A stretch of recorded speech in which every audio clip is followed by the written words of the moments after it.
Users describe the ticking problem as like the second hand on a bad watch that runs continuously when the phone is unlocked. The high-pitched noise, on the other hand, happens only during calls. Turning off NFC often stops the clicking problem, and while that's obviously no fix, it points to where the issue may lie.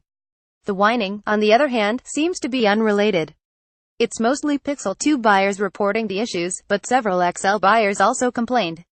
On the forums, Google told users that if you are experiencing the issue, you should contact tech support to discuss RMA options. One user reported that Google agreed to send a replacement unit and test it ahead of time to confirm it doesn't have the same issue. Minor QC issues on a new phone are to be expected, but multiple issues on an otherwise excellent phone isn't a good sign. As Samsung learned, Google would be best off to quickly fix the problems, tell buyers honestly what happened and apologize.